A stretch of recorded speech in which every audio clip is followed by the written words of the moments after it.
We're going to talk about the world's newest, richest man. At least he was for a short period of time, working, and he's the owner of Oracle. The stock of Oracle shot up more than 40% on Wednesday morning, which was yesterday. And it was such a big leap that it minted Oracle co-founder Larry Ellison $100 billion in less than an hour. Incredible. The interesting thing was they actually missed their earnings. Like they didn't meet their earnings targets or what Wall Street was expecting. But the reason the stock shot up so much was their forecast for the next 5 years. So their forecast for the next 5 years ends in 2030 with them forecasting data center revenue at 144 billion. An article came out from the Register which says UK government trial of M365 Copilot finds no clear productivity boost. So the whole premise is someone has asked you to test the product and give feedback, but you can't give us the data that we need in order to give. You won't give us the data we need in order to give you the feedback. So Yeah, thank you. that's pretty much it. That's pretty Yeah, much it. that's an insane methodology. Yeah. Good go-to-market from Microsoft. You have to give Microsoft credit though, because like the sales engine they have, they can shove anything down any institution, government, company's throat, and they just consume it.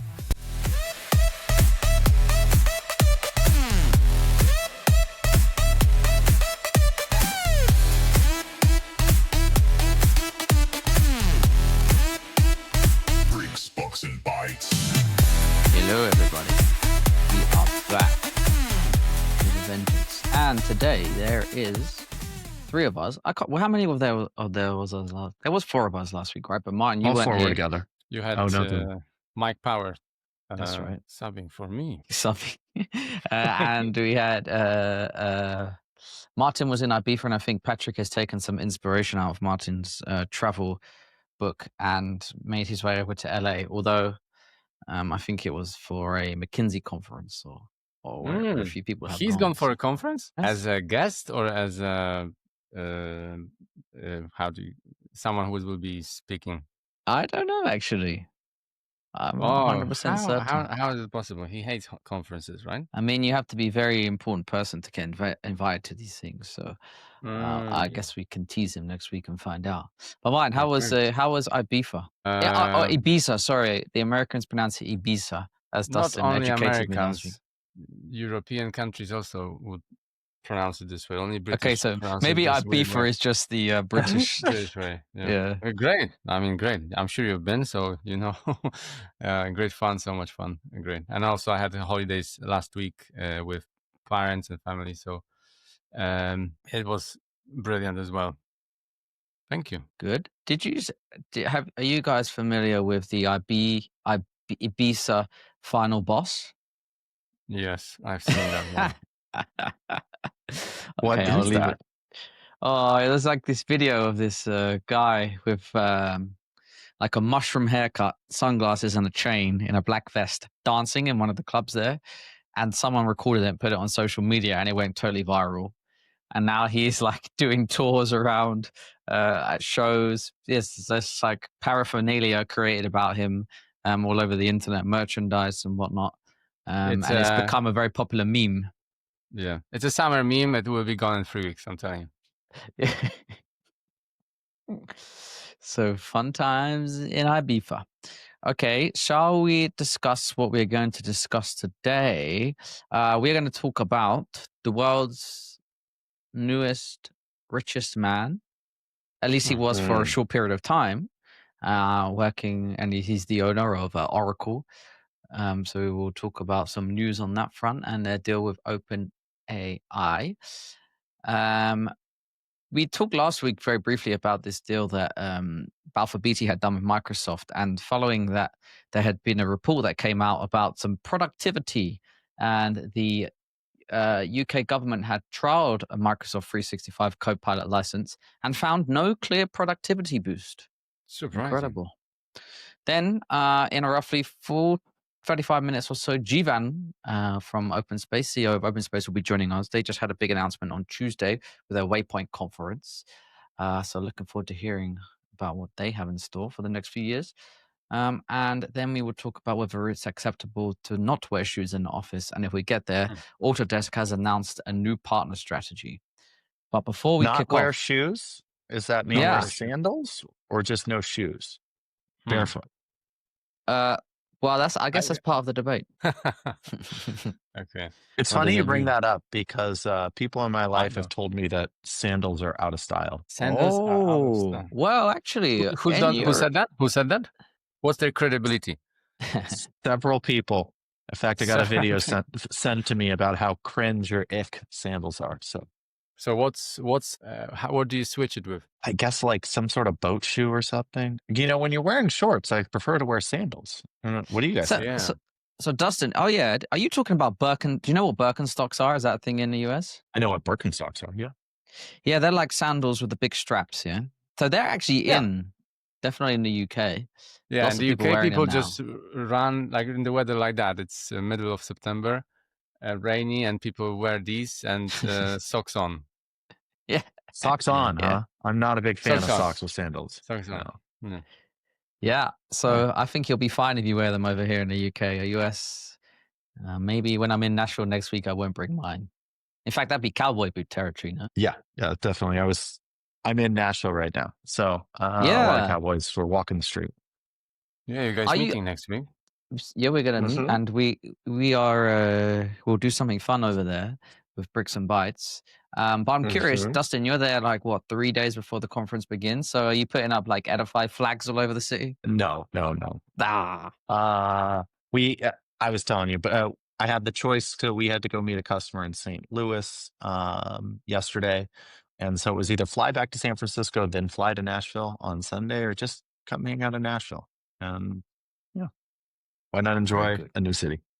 Have you got any strategy for the conference? Yes, hang around Autodesk booth because they're releasing their new estimating tool, and everyone they show, talk to them afterwards and tell them why we're better. Nice.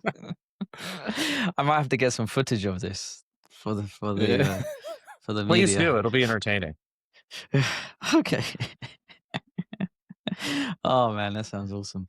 Very good. Okay, shall we talk about the big O, which is Oracle.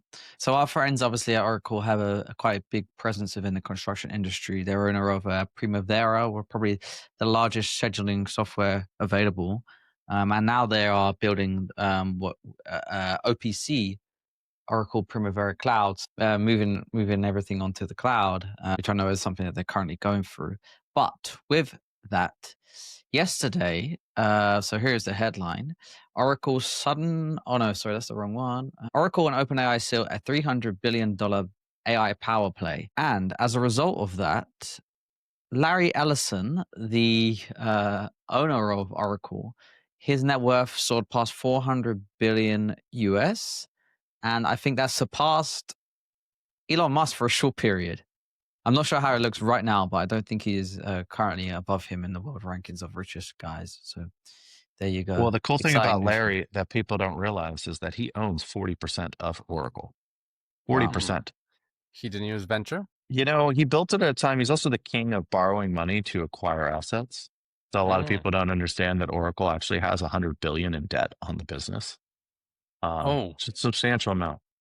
But What? he's always been able to grow the Service company it. And service it, yeah. and services. Yeah. Mm-hmm. Yeah, that's very good. He's a smart guy. So just this is some hard data for you. The stock of Oracle shot up on the 40% on Wednesday morning, which was yesterday. And it was such a big leap that it minted Oracle co-founder Larry Ellison $100 billion in less than an hour. Incredible.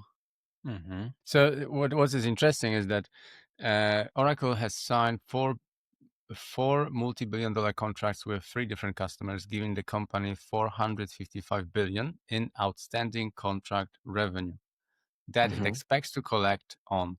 The metric is up 359% from last year. Yeah, that's a RPO, remaining performance obligation on contract.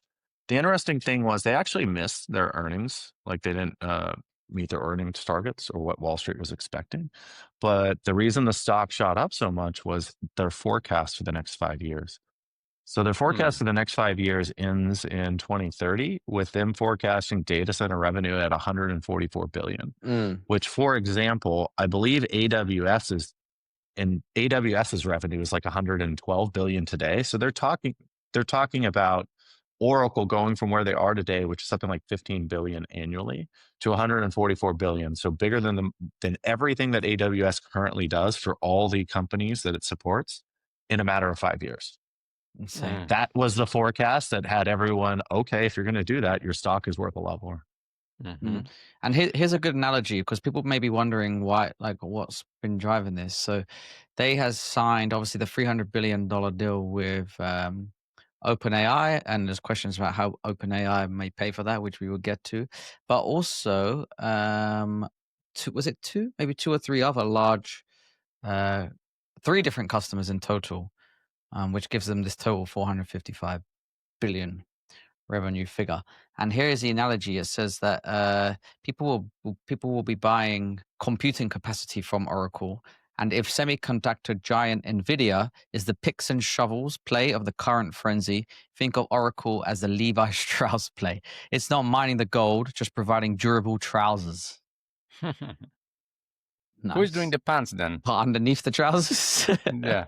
Well, there is an opportunity there, man, maybe. Oracle's pretty big in construction with a few other things. They own Texturo, so they do a lot of payments. They also bought Aconex, right?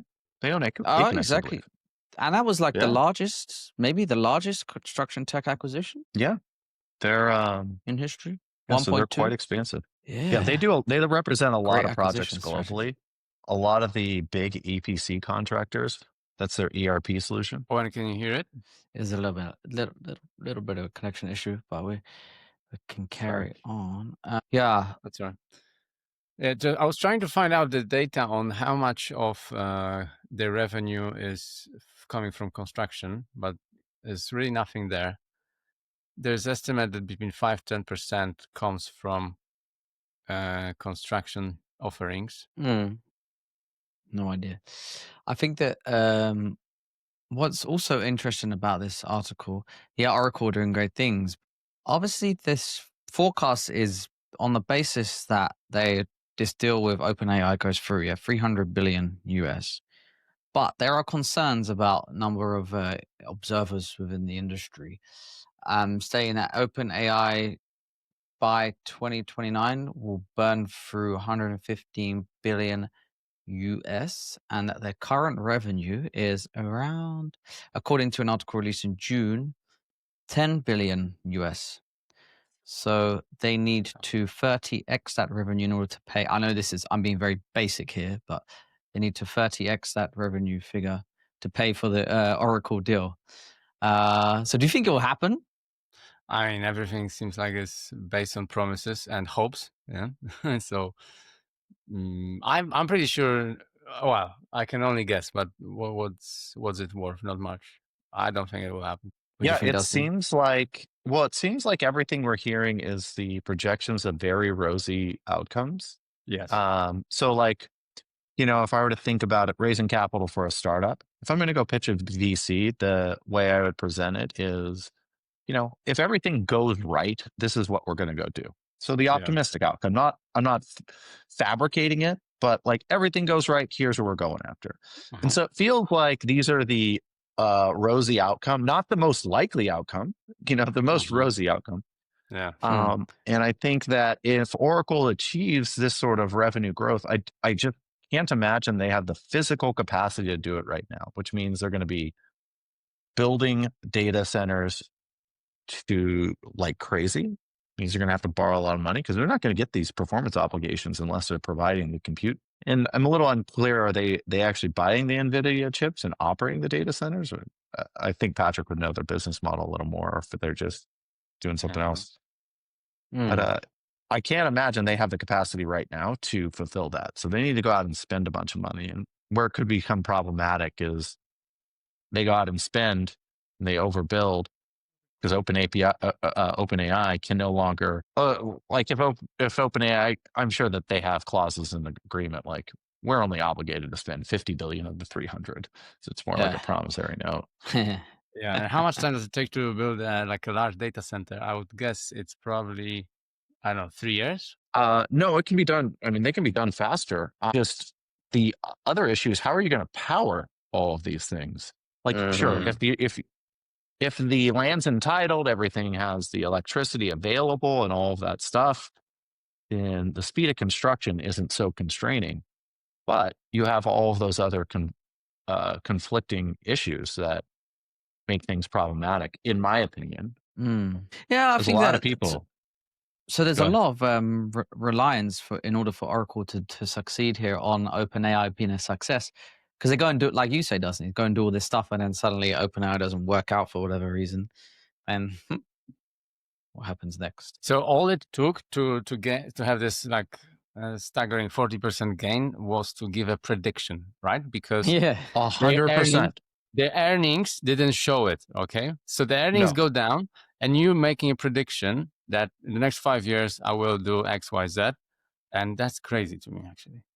The earnings were good. They were good, but they weren't even in line with what Wall Street was estimating. So Yeah. if they're based upon the earnings, they underperformed, even though it was a great performance. Yes. Because I think they grew that side of the business something like 50%.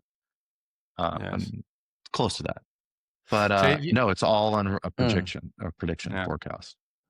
If you look at their Amazing. like a stock price, peaked 2024 December at 191, around 190. I'm looking at the 5-year chart here. So from 2020, when everything was kind of at the bottom, that was around 50, 60. So it went like 3.8x in 5 years. Yeah, and now shooting up to the moon. I don't know. Promises. Isn't this like OpenAI strategy, part of their strategy? Huh? Just keep building the narrative. Well, I and hope think things I will think work. at margin it kind of, are you going to bring up that government contract? Yeah, let's go to that. Just before you start the question, Dustin, so people understand the context. Last week we spoke about Microsoft signing a $10 million deal with Balfour Beatty to use on a project over here in the UK, in Scotland specifically, on a road, the A9, which apparently is a very dangerous road. And we had a little bit of a discussion around that. And now, since we released that, not as a result of releasing that episode, but since we released that episode, an article came out from the Register which says UK government trial of M365 Copilot finds no clear productivity boost. What were you going to say, Dustin? No. I think Martin has a good opinion on this. I mean, so this is this. Get angry, Martin, like you did before we hit record. I'm Frustrated. not angry. Frustrated, yeah. Yeah, so are you sharing this? No, you're not sharing this, No, no? I'm not sharing the screen. No. Okay, so I'll just read it through with my Polish English. So the Department of Business and Trade received 1,000 licenses for use between October and December 2024, with the majority of these allocated to volunteers and 30% to randomly selected participants. So this is Copilot. Yeah, so Copilot, you want to try, test, see how things are improving. So some 300 of 1,000 people consented to their data being analyzed. So what does it mean? That they run a Copilot for 1,000 people and only 300 of them decided to share the data to analyze if their performance increased, improved, or did nothing. So that's like ridiculous. Taxpayers' money going nowhere. Yeah, so the whole premise is someone has asked you to test the product and give feedback, but you can't give us the data that we need in order to give. You won't give us the data we need in order to give you the feedback. So Yeah, thank you. that's pretty much it. That's pretty much it. That's an insane methodology. Yeah. Good. I wish- go to I market wish I from could- Microsoft. You have to give Microsoft credit though, because like the sales engine they have, they can shove anything down any institution, government, company's throat, and they just consume it. And it's almost without question. Like the stuff that they're able to do, like Oracle's the same way. People just buy Oracle, and they'll buy Oracle where they could go get a competing product that theoretically is like 1/10 of the cost. But no one's ever going to get fired because they bought more Microsoft or bought more Oracle. It's just like CIO 101. It's like, hey, if I got to do something, I can go with Oracle, or I could try, some startup that's probably better, but then I'm betting my job that it goes well. Exactly. Instead, I'll just waste money on Microsoft because no one's ever been fired. I mean, that's why Microsoft Teams is everywhere, even though it's kind of trash. Yeah. I love No one feedback gets like this. fired for hiring. Overall, 72% of users were satisfied or very satisfied with their digital assistant and voiced disappointment when the test ended. That is not such a when weak. Well, weak way. I mean, to justify buying that for a government entity based upon the employees being satisfied, that's like, hey, would everyone be happy if we gave them a $20 gift card to Amazon? Yes. Yeah. Of course they would. Yeah, and then Amazon, that was a success. Successful. Apparently in Microsoft marketing materials, this is a line from the article. The reality of productivity gains was more nuanced than Microsoft's marketing materials might suggest. Yeah, that's the thing. So, like, for example, in the UK, the planning in construction and design architecture, the planning is a horrible bottleneck. I'm pretty sure US might have similar struggles, but in the UK, the planning is such a big problem. The developers, people can't build because things take 3 years to get approved for small developments even. And there were when I was interested in the subject, maybe 2, 3, 4 years ago, it became quite apparent that it's very difficult to try to influence people, to lobby people in the government to try to use some technology to allow for this kind of pre-approved planning permissions to become like real. Okay, so right now you've got someone who is doing who is in the planning committee, and they are checking the drawings, and then they are giving comments, and it just takes 2-3 years to get anything approved, right? So a little bit of technology could help streamline things. And yeah, it's very difficult for me to understand like why we cannot just get some startup help. You get in the US, you guys have. Oh, there is one. UK government using something now. No. Yeah. There's an AI tool that they're actually using on the planning. They're piloting it right now. In the US, you have permit flow, I think, right? Yeah, but that's not making a material difference because we're not addressing it's treating the symptom and not addressing the problem. The problem is the bureaucratic systems of everyone needs to opine and weigh in, and we can't ever just make a decision. And so technology is not going to solve that until you figure out what is a streamlined way, what are our objectives in, like San Francisco's dealing with it right now. Our mayor, we are supposed to have 82,000 units under construction or permitted for construction by the end of 2030. I think that's the number. And, every single city council units? That's 82,000 units. That's a little bit. That's 80,000. Every city councilor weighs in on it, and no one can make a decision because we all have conflicting interests. And, one of those things that government is notoriously bad on is stating what are our objectives, right? Like our objective is to build 82,000 units. So what does success look like? And, people then, bring up other issues and this is where you get the pork legislation. It's like, wait, well, I'll do it if you attach this or you do this. And it's all these stipulations. This is government. Yeah.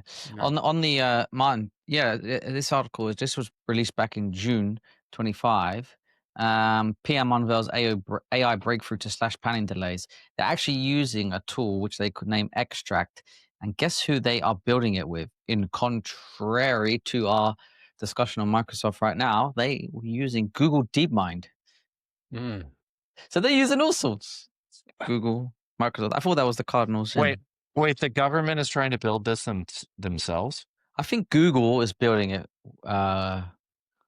alongside whatever that means. The Extract tool is a UK government AI-powered initiative designed to digitize and streamline the planning process by analyzing historic planning documents and maps, converting them into structured digital data for modern planning system. So there you go.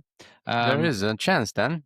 Yeah, it's going to change, but it's not zero. I wouldn't give it a good chance.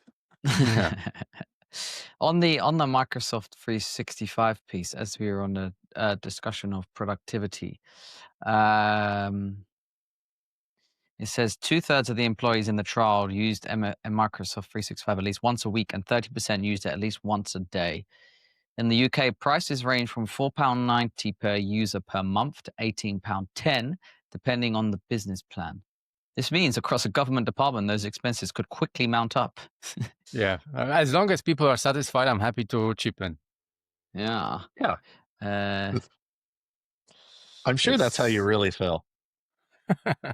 Apparently, the most popular tasks involve transcribing or summarizing a meeting, writing an email, and summarizing written comms. They had the highest level of satisfaction levels.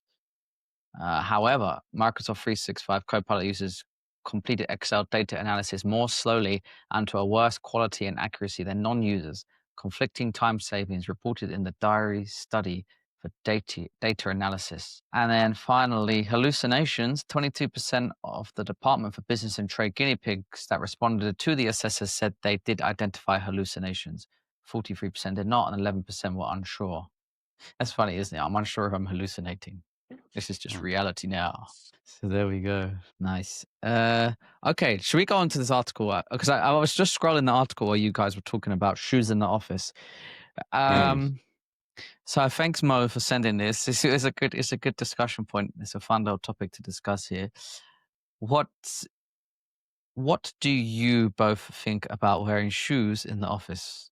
Dustin, what's your shoe in office policy? I think it's even absurd to have a debate on this. If you're Yeah, walking bare feet. around, Bare feet. you wear shoes. Like, well, I don't know what the article is. The fact that it's even being written is kind of like a joke. I'm also, I also think that you should present yourself well. If you want to be taken seriously, you should at least make an effort. Now, I'm not saying suit and tie, but come in looking like you're a contributing member and you're ready to work. So if you're walking around barefoot, I mean, you must be very good or an idiot. Okay, yeah, you aren't Steve Jobs.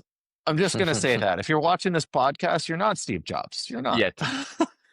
No, you're not. Yeah. I think the article is kind of strange, but it just talks about how sometimes it can remove the hierarchy of people. It can make the company more equal, as you're not being judged for the footwear that you wear, like Birkenstocks. Yeah, I actually think that this suit and tie culture is it's not my way of I don't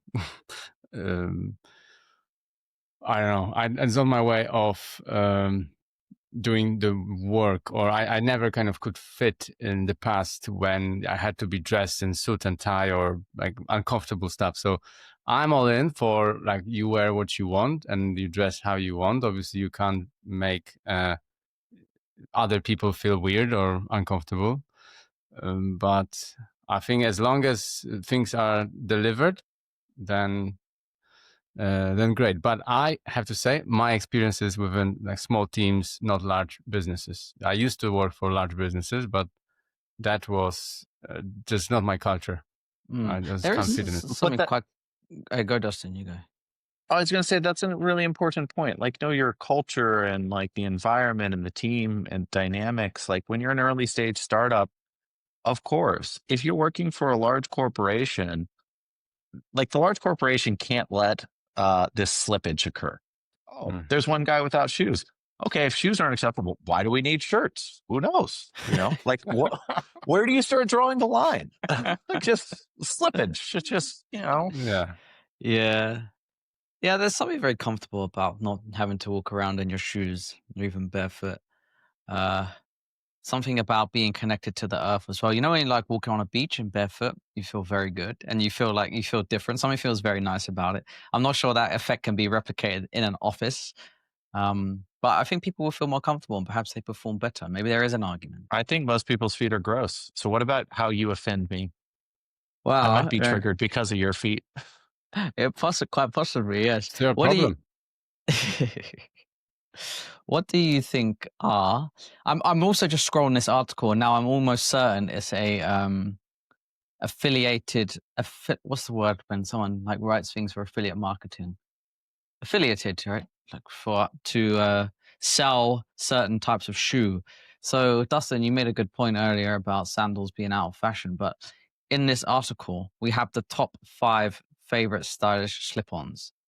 So what do you think is number 1? Send me that link. Is it your Birkenstocks? It's Birkenstock, yeah. Birkenstock Super Berkey. Super Berkey. On this subject, is one of my favorite Wow. guys in real estate, Samzer. He said something like, if you dress funny and you know your stuff, people will consider you a genius. I'm paraphrasing. Oh yeah, I remember you saying this before. If you dress funny and you don't know your stuff, you are a schmuck. Yeah? So I think that's rule in life, that people will call you eccentric, if you know your stuff. But if your role in the company is to dress funny and be eccentric and don't provide value, then you're probably an idiot. No, that's another really good point. You have to know your capacity and like your performance, because I've seen a lot of stuff get tolerated, and I think it's fair. If you are a high performance, high achieving individual, you're going to get special privileges. And I know a lot of people don't think that's fair. That's the way the world works. That's the way it is. Yeah. I was watching meritocracy is a thing. I was watching over here in the UK. They had this thing on Sunday night or Saturday night. BBC Two done a live day festival, I think it was. Anyway, they had some good acts. Bryan Adams was headlining, and a few others. And one of them was Belinda Carlisle. You know what song she sings? Heaven is a place on earth. Please tell me you know that song. Heaven is a place on There, thinking one, you gave it. And she was in bare feet. And my partner said to me, "Oh, a lot of singers do this nowadays." I thought, I think it's comfortable, right? Yeah. I'm in my bare feet now. Yeah. But you're in your house. Okay, so for the Super Berkey Birkenstock, kind of cool. I wouldn't recommend wearing them out on a date or something like that, though. Maybe around the house is acceptable. Can we pull up a picture of these? Yeah. I need fashion advice. Yeah, let's do this. Well, this is not the place to come for fashion advice. Last week we were giving him, I can recommend black t-shirts and gray trousers. I got your memo, apparently. Oh, nice. Yeah. Okay, let's do this quickly. We've got 7 minutes before Jeevan comes. People must really be thinking we have nothing to talk about today. We're going down this route, but I think it was too good not to be missed. Can you guys see? There was some funding news as well, right? Yes, we will get there. Can you see the browser? Oh, yes. 82 quid for a piece of polyester or whatever that is. So I wouldn't these are not the Birkenstocks that we were talking about earlier, by the way. But is it just me or those look hideous? They are. I mean, not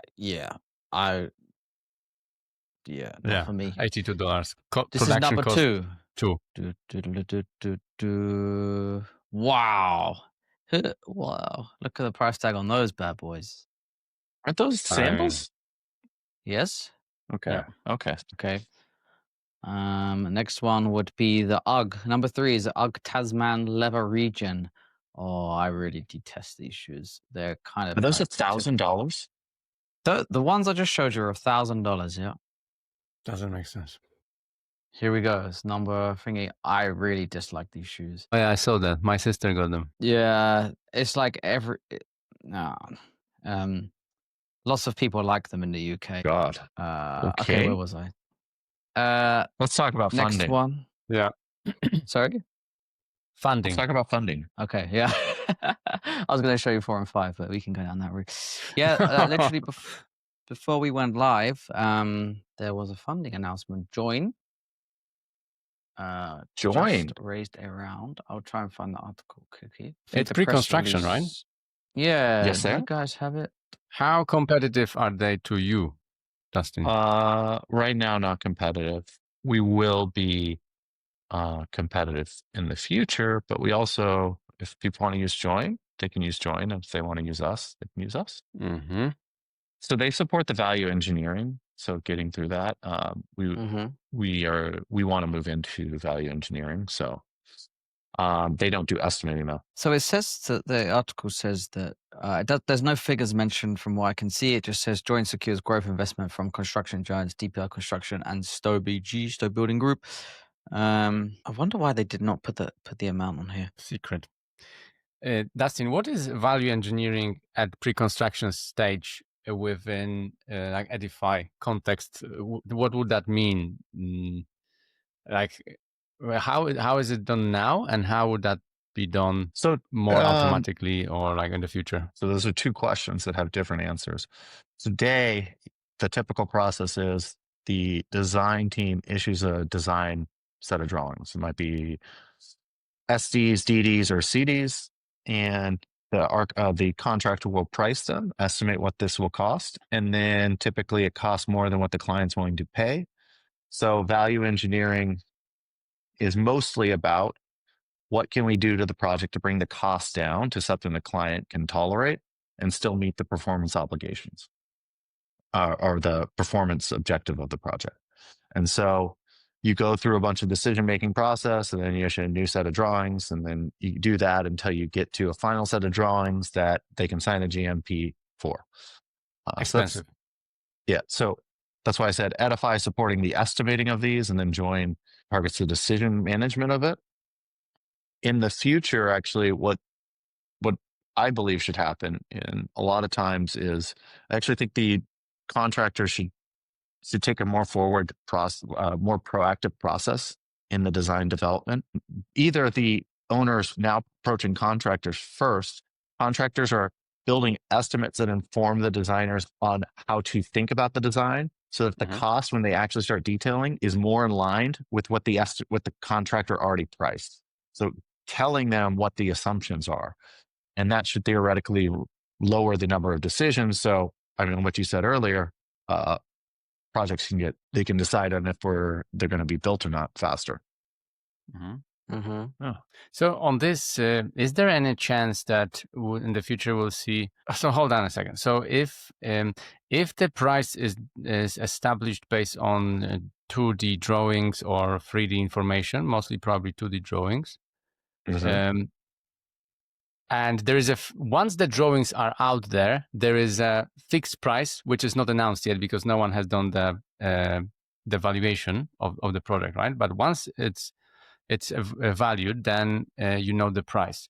Is there any chance that any software in the future can receive the drawings, check what's the construction cost of the project, and then suggest automatically the layer of value engineering? For example, less floors, less less surface area on the floors, or different cladding, or different installations, or any other parameters. Is that the way of thinking, or that's not the way of thinking about it? That is definitely one way of thinking. I know Join has an issue management sort of library that they can. I don't know if they can suggest VE options. I think that the details are very, very nuanced, but forward looking, you should be able to provide alternates of, hey, in lieu of this, maybe try this. This has worked on another project. This hasn't. It's a lot of the data that we want to collect at Edify, and some of the things that we would look into down the road. I think the problem, though, one of the reasons why it's really hard is no one owns that entire stack of understanding project cost throughout the design process. So no one has the information to stitch it all together of, okay, what are the cost drivers across all of these projects, and then use it to start making more informed decisions. It just doesn't exist. Yeah. So you can have there are companies that exist now where they're a little bit later on in the stage, but they're able to look at things like finishes schedules or types of material used, and then use AI to match it with a similar material which might be cheaper. But is it holistically looking through all of the materials in construction, or very particular type of materials? Because that's not super helpful if you have to go into a few different software solutions to run through the whole project. But I actually think that the larger companies, architectural firms, for example, they've done probably thousands larger projects, and they are being approached for these projects, for new product every single day. So if they store the data in the right manner and they can collect them, combine them, aggregate them, these companies actually will be on the winning path to be able to supply the right data for software to predict these costs better, perhaps. But then the question is: are the costs of previous projects noted somewhere, or probably not? Yeah. So there's Architects don't have the cost data. They don't understand it. I actually think architects are going to. I think in the far distant future, the far distant future, I really believe that owners will always go to the contractor first. The contractor will inform the designer of how to think about the project. I think roles are going to be reversed, because I think that I agree. The contractors understand the cost, and the cost will inform the design. Hey, Jeevan. Hey guys, how you doing? Hey, very good. How are you? Good. Hey, Dustin, what's up, man? Been a while. It's been a while. Good to see you. Yeah. I checked in. Yeah, you too. I checked in and watched a little bit of your event. It was really cool. Cool, man. Thanks. Right on. Yeah. We're pretty stoked. I think we're pretty excited about it, obviously. Yeah. By the way, that event was really well put together. Really liked how you guys done that. Thanks. Very engaging. I think we were me personally, we were skeptical when things are virtual versus in person. I think, and it's probably a construction thing as well, but you guys executed that really well. Yeah, thanks. I mean, I think we got it doing virtual just as a kind of pandemic thing, and that's what we've been doing. And then it's a bit easier. And we did have an event in London that was kind of the Waypoint in London. I think that was yesterday. So we're doing a few international ones. But yeah, I don't know. Next year we're thinking about maybe an in-person plus virtual combo or something. But yeah, that's 12 months away. Plenty of time to figure that out. Hey, Jeevan, you will be at Autodesk University next week, right? Dustin's already in Nashville. I'll be there. Are you bringing the guitars? Any of the guitars? I'm bringing the guitars now. For the evenings. Yeah, I should be a troubadour, man. I'll sing my tunes about the wonderful wares we have here at OpenSpace. You could take over one of the bars and get a band going. Oh my God, that'd be so. Or get a customer play. Yeah, man, that would be so horrible compared to 50% of Nashville's population in terms of my musical abilities. It would be pretty embarrassing. Cool. Okay, Jeevan, what does moving beyond reality capture mean? Yeah, I mean, I think it's a pretty simple idea. Reality capture is good. I mean, it helps builders and it got OpenSpace this far. But I think the key distinction is when you're in that mindset, you're kind of collecting information on what's really going on in your projects in case you need it for later, which is super valuable, right? I think for us, we saw an opportunity, just the way the customers were using our technology, to do something more, to really be this field system of work where you can not just have the data for later, but you can execute a bunch of the field in this way that migrates from text and document orientation first to image first orientation. Because that's, the reality of the job site is in the reality. It's not necessarily, it's hard to capture in documents. It's laborious, it's error prone, So we're like, all right, let's just take this to the next level and have a image orientation way of running projects. So you move from a reactive way of thinking about reality data to an intrinsic way to just do things day in, day out. And then you let that intelligence flow up from the field to the office, even to the C-suite for these businesses. See, Jeevan, you just said some things that I was curious. Sorry. You just said some things. So after watching some of the event yesterday, I was going to ask you, now I definitely want to ask you. So I left taking away that you guys have strong conviction that reality capture is critical, and therefore you are moving into field documentation. So why does Procore or Autodesk field documentation tools need to exist? You talk about partnering with them, but why would I buy both if I can capture everything through OpenSpace? Yeah, I mean, I kind of think that, Procore and Autodesk, they do so much more to help businesses run their projects, and those are good and valuable. And I think the construction technology stack should be something where you have this and it's integrated well. Like, here's a metaphor. I don't know how much it'll make sense to all builders, but for some of us that have sales organizations, there's a tool called Gong, right? And what Gong does is it helps record the sales calls in video so you can see what's going on, and then know what the conversations really are, as opposed to having the sales reps like write everything down and put it into Salesforce. Does that mean Salesforce is bad? No, definitely not. I mean, Salesforce is useful and it's this repository of information. But Gong makes you run your business better. And to the extent Gong is integrated with Salesforce, it's good.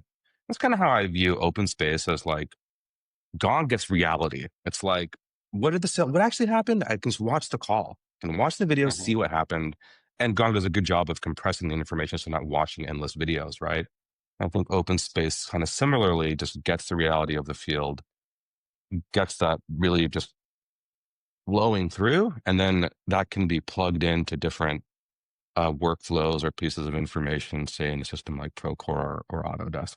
Okay. Can you say like what exactly are there like field management features you have or you will have or you are exploring? Yeah, it's like pretty basic stuff. You know, like making it easier to do punch, easier to do observation, and of course that can get into safety, things like that. Things that are just out there that crop up on the job that either take time to put into like a report that takes forever, or I mean, half the time, 75% of the time, they're just in like text messages, you know, or emails are just kind of lost into the ether.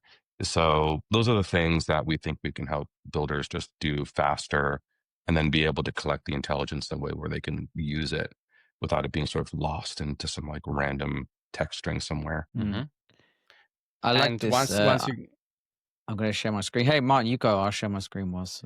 Yeah, so once you collect this data and I don't know, you put perhaps report together, would you be thinking about adding kind of like a next action point that will be executed perhaps with an OpenSpace, or OpenSpace will help to execute the next kind of action point to provide the outcome associated with the particular task, or that's too far-fetched? No, I don't think that's too well. It depends. Let me just tell you what we have built and or are building soon is simple ideas about like just assigning, assigning a task to someone and not being clear who owns it and when it's done. I know it's basic stuff, but like that is a lot of stuff that we can handle. Of course, if our customers are using Procore Autodesk to do that, then they can just fire the issue off into one of those systems and handle the workflow through that. Like, we don't want to make their SOPs any harder. But there are a lot of tasks that don't need to sort of graduate to that level, that could just be handled in the field quickly.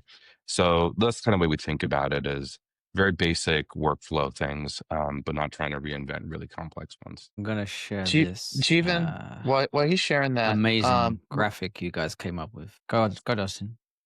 Yeah, Jeevan, remind me, are primarily the owners purchasing OpenSpace for the projects directly? Or are you going, I know it's either or, but are most of your customers the actual general contractors or design teams? Like, what's the distribution of your customer base? Yeah, Or the owners?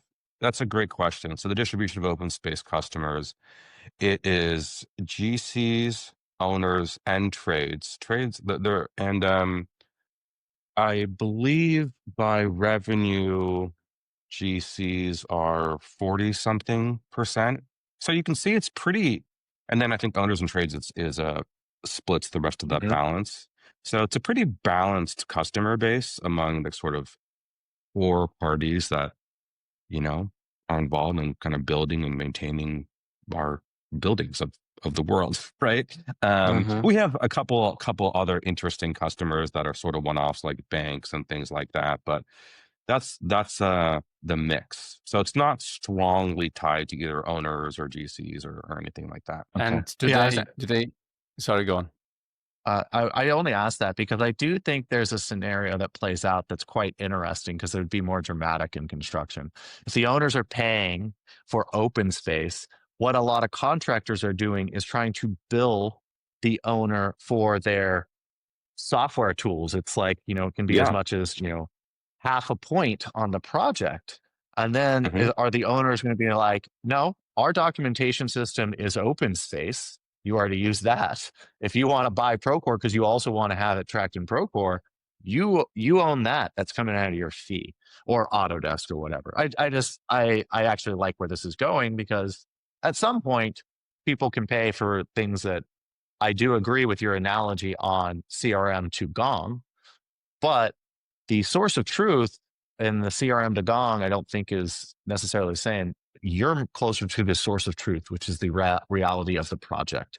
So some ways they're kind of Gong, because you want to provide the client a digital twin of everything that's transpired. Yeah, I mean, So I I just see think that it's dynamic interesting. definitely playing out.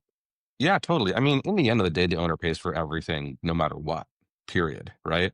And I think one thing that, so you might Yeah. ask, like, well, why do we have this sort of diverse customer base? And I mean, it's not because we have some like evil genius go-to-market strategy. It's just that we provide value to all these three folks.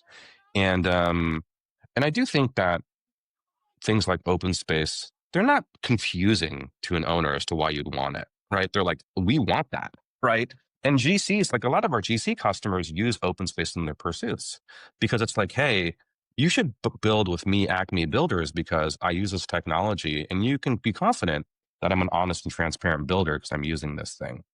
And it works. I mean, it's been pretty cool to see.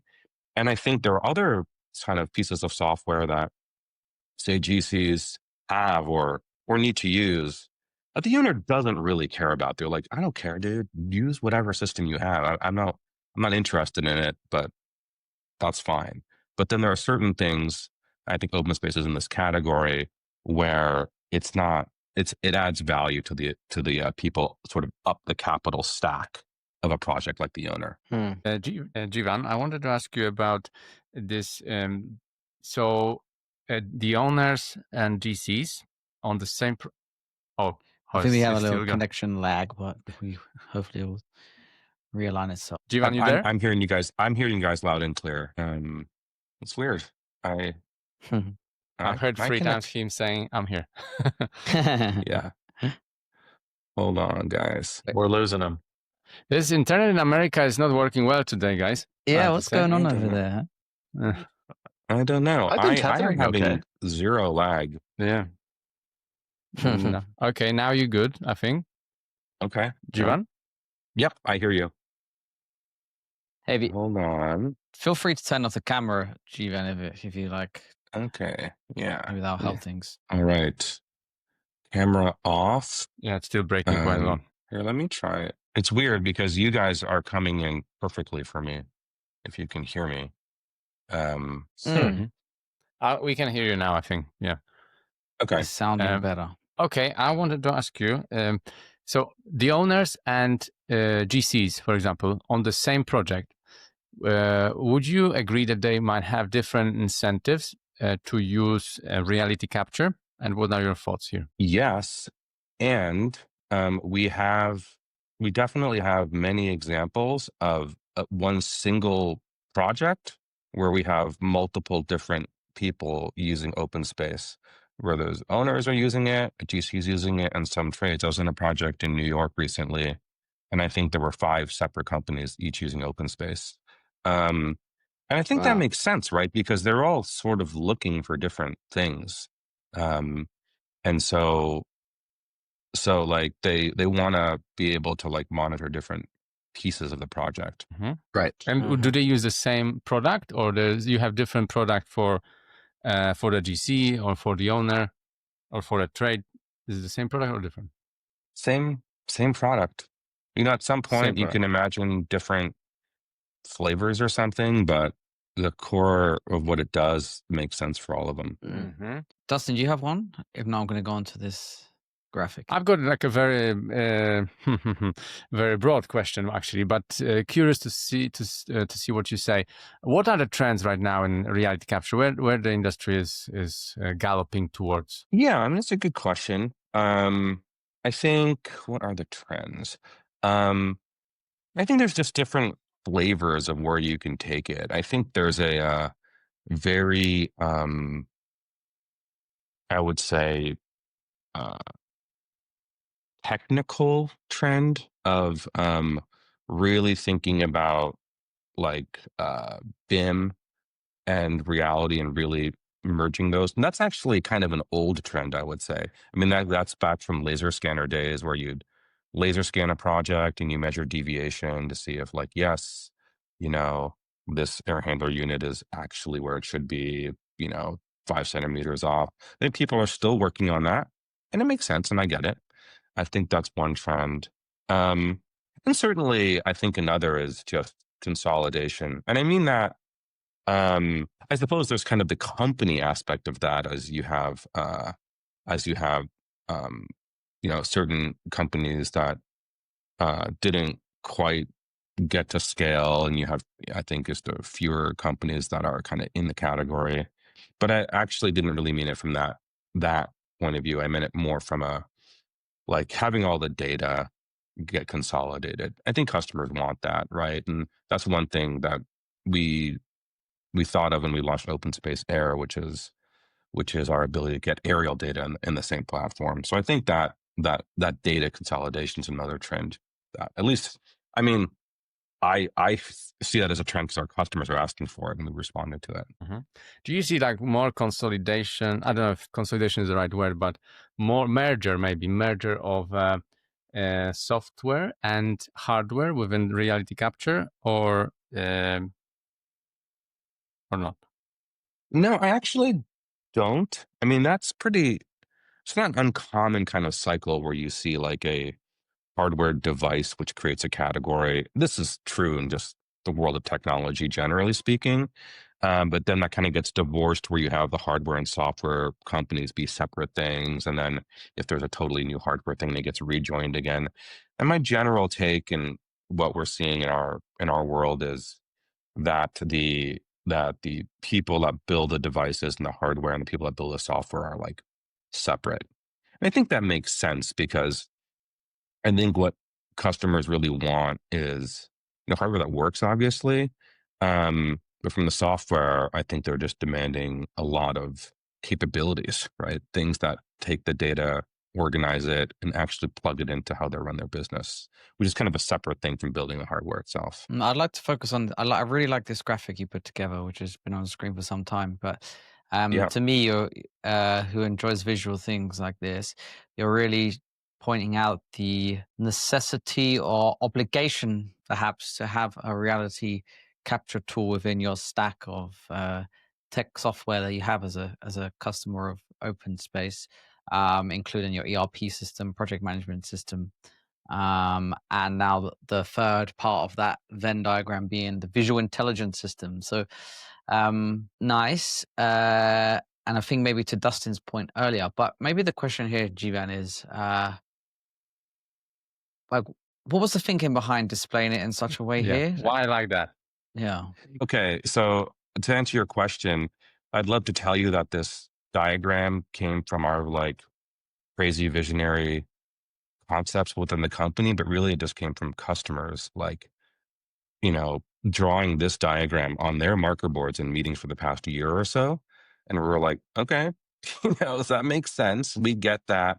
And I think the key thing is that it's really that there's this just absolute need to make sure that the field has good tools and that the intelligence from the field is getting captured, and that a reality first way of doing that is just way easier and better and more trusted than the way you kind of had to do it before.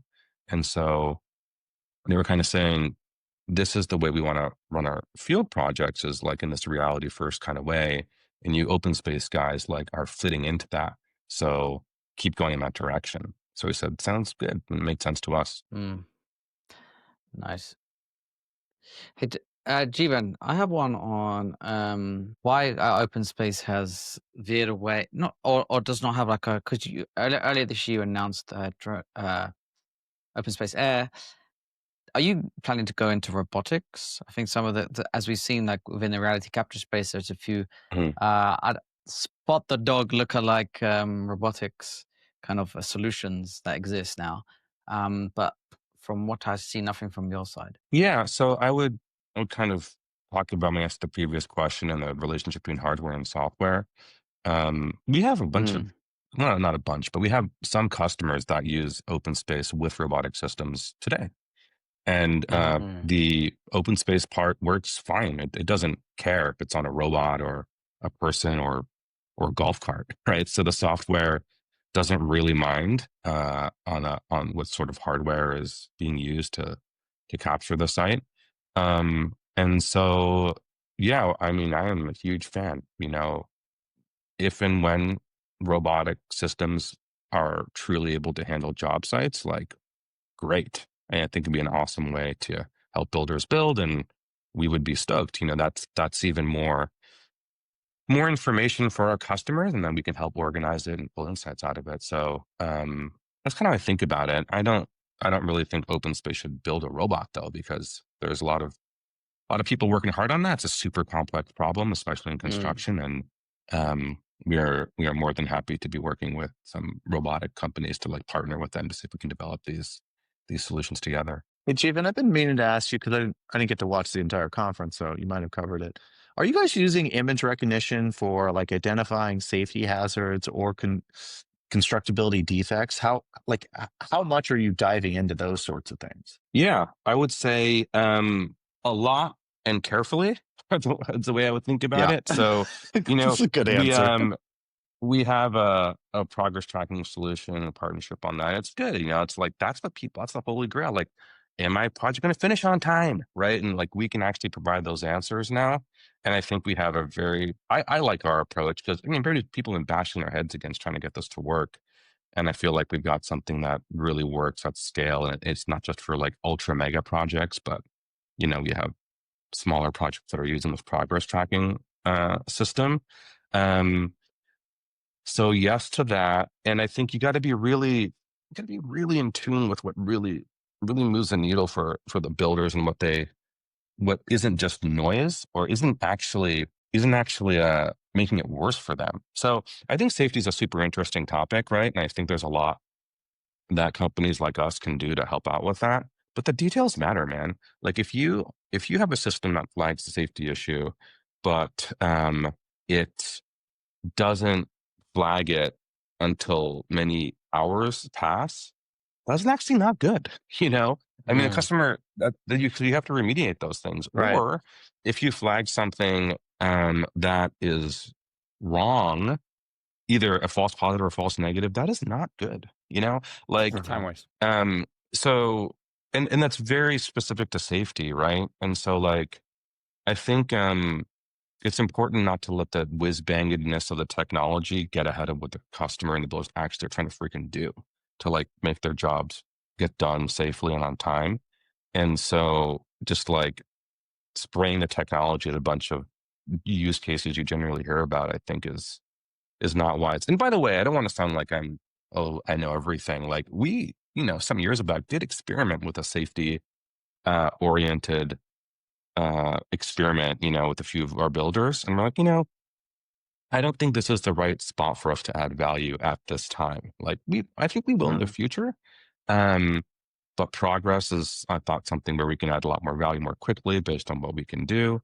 And I think our contributions to safety will be through what we just launched, actually, like OpenSpace Field, where we make it really, really easy to just get issues logged and dealt with. But there's still a person at the center of the observation and dealing with it.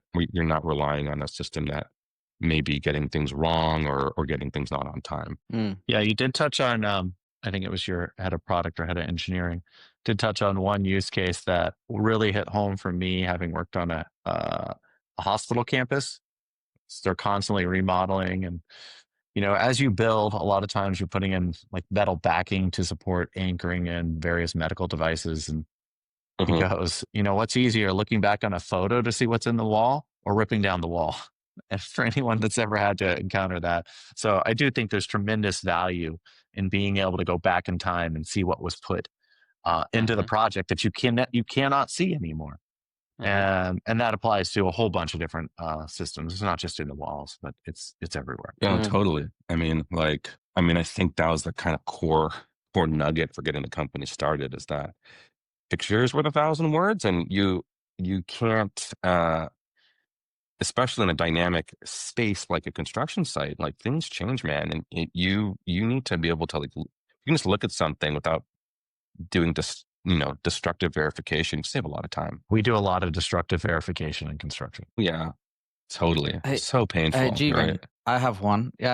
OpenSpace has been on the receiving end of some, I would say, hostile marketing from one of your competitors. As observers, we've seen a few posts on LinkedIn and certain strategies. How do you stay ahead of the competition? Yeah, man, I don't know. I kind of feel like this is my attitude toward competition is if you have no competitors, you probably aren't in a real market. You're probably off on Pluto and no one actually wants what you want. Like capitalism has a way of creating competition, right? So that's my first thought is you should view competition as like a sign that you're doing something that's valuable. And the second thing is like the way I think about it is we're pretty competitive in open space, kind of intrinsically we want to win, but we try not to let it be the thing that you chase. That is to say, if you have like here are the two alternatives. You could literally not care about your competition at all. You just ignore them, don't worry about it. But that's kind of not realistic because your customers know about the competition and they're trying to choose which thing they want to align with and buy. So you have to know it from that point of view. Or you could be like so obsessed with them that you just chase them around. And that's not good either because if you don't have a vision of what you want to do and you're just sort of like throwing stuff out the wall, then it's not good. So I have a kind of a customer centric view of it. It's like, what are our customers asking us to do? How do we interpret that based on what we think the right thing is for them and try to stay as like reasonably closed loop with that as possible, knowing that there's other companies out there with maybe similar value propositions or at least a twist on the theme.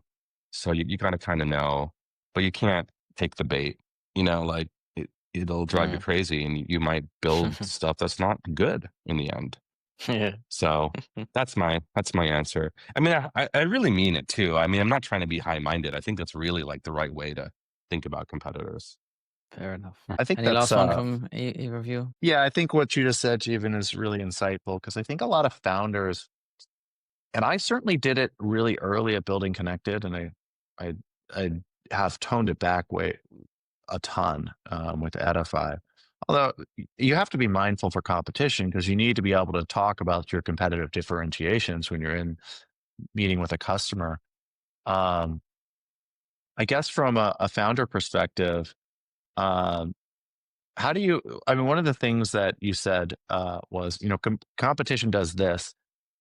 I actually don't believe that just because someone does something that should change your North Star. You should have a thesis on what you want to build and create most value. So, but I also think communicating to your team. So, I mean, maybe talk about the importance of just communicating like the overall arching mission so that people understand like, this is what we're trying to do here. I think that's one of the most valuable things a startup founder can do. Yeah, totally. And you got to do it with your customers and you got to do it with your team. And there's no such thing as over communication. This hiring it that's important. I think it's another founder thing is like, especially at the early days, point.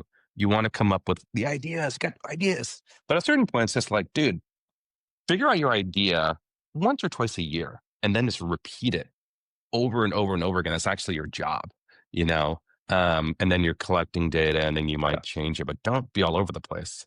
And that's not easy because you want to come up with new stuff.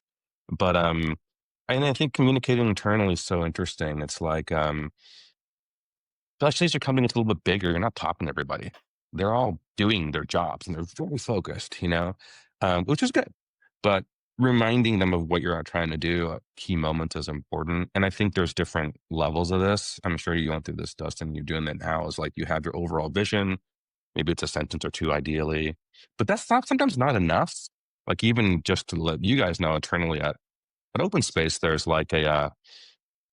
like what we want to do, which is, just unlock the future of building, like how we can make building better, right? And in the course, our contribution to that is through like the magic of computer vision and artificial intelligence. There's different ways to do that. That's the open space contribution. And that's good for people to know. But then you kind of want, like you use the term North Star, which just is so apt because we were like, yeah, let's develop a new North Star based on this vision of what we want to do that we talked about yesterday. And that's very much like, hey, here's a goal, like a number we want to go shoot at and get everybody aligned to. I think Airbnb had one that was like kind of famous, like get to 1 million listings in 24 months. I'm kind of making that up, right? That's not the reason why Airbnb exists, but it's like a pretty clear goal for their company. Like, okay, got it. That's something we can all try to do. And I think it's just very interesting. You're trying to keep your team focused, that you need to sort of break it down into these goals that they can really focus on. Of course, your customers don't care about that. That's not a customer thing, but it's a thing that I think helps companies be focused and ignore the noise. No, it's so great you brought that up, because at Building Connected, we had this goal and we set it 18 months before, and it was, I think we're at 150 GCs, and it's like, we're getting to 1,000 general contractors using us. And to be transparent, Edify has been, so it's been hard to set a goal with some of the stuff we're trying to do, but we're doing this offsite. And that's one of the things I want to leave there. It's like, hey, if we could distill a business down to one number or one objective measurable sort of like rallying point, it's going to be this. And maybe it's 2 or 3, but that really, I think, is an effective tool that everyone, whether you're product support, customer success, sales, we can all understand why it's those things. And then everyone else can do their contribution. Well, you mean no shoes in the office, easy. Dustin? You mean no shoes in the office? That'd be the number one thing. What's the North Star? I'll buy Birkenstocks for everyone Birkenstocks for the whole company if they hit our goal. Yeah. Guys, this is what we're going to do. This is what we're put on earth. No shoes in the office. We have 12 months to make it happen. It's not going to be easy, but I believe in you. Hey, Jeevan, one last question. Yeah, one last question. Are you a fan of Birkenstocks? What's that? Are you a fan of Birkenstocks? I am. I guess I'm totally neutral. Like on a scale of negative 10 to 10, I'm a 0. Like I think I'm like, people want them, more power to them, man. They're great. I don't own any Birkenstocks, so I can't really say that I am a fan, but I wouldn't. Well, I think my daughter has a pair of Birkenstocks she's into, and so I guess I have to be a fan by association. You're up to a 1. Yeah, I'm up to a 1. I'm above 0. Yeah. Hey, mine, very last one, because Jeevan probably has to go. And make it quick. And impossible. So is there an AI race within RealityCapture? Jeevan, you best go. And if yes, which I would assume so, how RealityCapture's company can stay relevant and defensive within the environment? Is there an AI race? I mean, I think, honestly, I would say I don't think it's the wisest way to frame what we're trying to do. Like the race is like create as much customer value as possible in a way that's very simple for them to understand and implement, right? And then you use the technologies that you're good at to do that. I know it's like a super annoying answer. And like, look, OpenSpace was founded, like Mike and Philip, these guys are like we are a technology company at the core, capital T. Like we invent technologies that do not exist. So I'm not diminishing the importance of technology, and we don't just leverage stuff that's already out there. Like we build stuff that is very hard to make, but we're not just like racing on it for its own sake, right? And I think that's really important in our category, because the type of data that we help collect and organize is not the type of data that the sort of current AI large language models are like totally at home with, right? And so we need to be pretty creative about what types of things we can do, and also what is like totally a waste of time and won't work with what we can build, and be pretty smart about how to build technology and apply what's being built by, say, like larger players. So I hope that makes sense. I mean, like, I think I think a wrong thing to do personally is to say like, oh my God, we need to build some AI products and we got to just have launch blah, blah, blah AI and it's going to be good and we got to put it on, it's like, okay, maybe, but maybe you do that. And then you have a customer who's just like, yeah, we use this thing. And it's like, sometimes it's right. It's like, that's not good. And I think that's, I Yeah, but think it's that's like AI, a man. risk. Yeah, exactly, dude. It's like, come on, man. And dude, there are consequences to this. There are some of the customers out there that really want to be shopping for like an AI thing. And, but I feel in general that we just try to build things that are just genuinely valuable in a way it's not complicated. And I'd like to think that the hardcoreness and impressiveness of our technology, whether it's in progress tracking or auto location that we launched, it speaks for itself. It's like, okay, Jeevan, this company's as you building some talk, incredible stuff. as you keep talking, please tell more and more decision makers in construction that AI is a tool. And if someone Yeah. says they have AI for X, they're probably not approaching it from, hey, I'm addressing a problem. And one of the way I'm doing this is I'm using AI, but that's usually not the complete solution. And like so many people are confused about this right now. Yeah, totally. And I think this is true of any large technology trend has this phase where it's like, you got to have a mobile strategy. We need, it's like, okay, great. Cloud. And then you're like, what are we actually, cloud. What are you actually trying to do? And then, you got to, as technology companies, got to try to navigate through that. So you don't seem like a stick in the mud, but you're not building stuff that ends up being like pointless, 12 months later. Dustin, maybe you want to say a few things. How is there like a race within pre-con for the AI? What's your thoughts? So pre-con's is so far behind what you do in the field. It's kind of hysterical. Like, at least when Jeevan's talking, like I'm having a conversation about which cloud provider, actually is the source of truth for like the digital representation of the finished product, which I think is a really interesting conversation. I'm having conversations with clients because like they have a bunch of Excel spreadsheets. So like where pre-con is and where field management is just like light years apart right now. So yeah, some people think that there's going to be a magic press a button, estimate the cost of a project. The nuance, and even it's kind of like safety. It's like, yeah, you could do that. Would you ever sign a contract for that dollar value? 100% no. 0%. So we have to build we have to build the foundation to truly understand and then train models on the data. And it's just not happening in pre-con. You're preaching to the choir. I know we're trying to wrap up, but I can't. I got because I totally like. I think one thing that is that's also interesting about the sort of AI thing, because intrinsic in the term AI is artificial intelligence. By the way, like this is a thing I did in undergrad and grad school, so I am like a huge fan of it generally, right? But in the term, there's like, oh, it's intelligent, which in ways, yes, it's quite amazing what some of these things can do. And if you had told me 10 years ago that some of these things would exist, I would not have believed you. So that's good. However, at the end of the day, it's humans are the people that are on the hook for whether the decision is right or wrong. Like until an AI system can, have its own bank account and we are all cool with that. Like ultimately it's a person who's going to be like, okay, yes, we should pay subcontractor X, or yes, like this bid is good. You may, you know what I mean?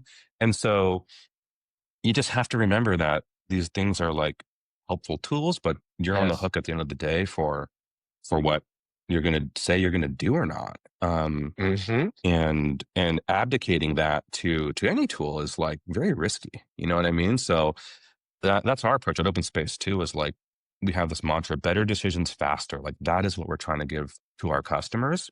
And we think that visual reality information is really valuable for a lot of the things that need to get decided. But we're not going to be like, hey, we decided for you. I just think that is, even if the AI system was literally better than the human most of the time, you'd have to have this crazy societal transformation about how we view computers with respect to humans for that really to make sense. I mean, I know it sounds like a sci-fi thing, but I think it's true. Like you would need that for some of these, to the abdication to actually even make sense to people. And I think the order of magnitude, because of the risk associated, it's not that it has to be marginally better than the human. It has to be materially better for people Yeah. to blindly go with good faith, right? So Yeah. Yeah. Cool. Okay, great Well, perspective. Jeevan, Thank you you, so much for Jeevan. joining us. Good luck. We'll see you in Hey, I'll Nashville see next you week. this week. Yes. Yeah. Sounds good, guys. Thanks for the time, and I'll see you in real life very soon. Hell yeah. All right. Bye. Take care, man. Bye. All right, guys. I will sign off. See you later. And by the way, let me know if there's anything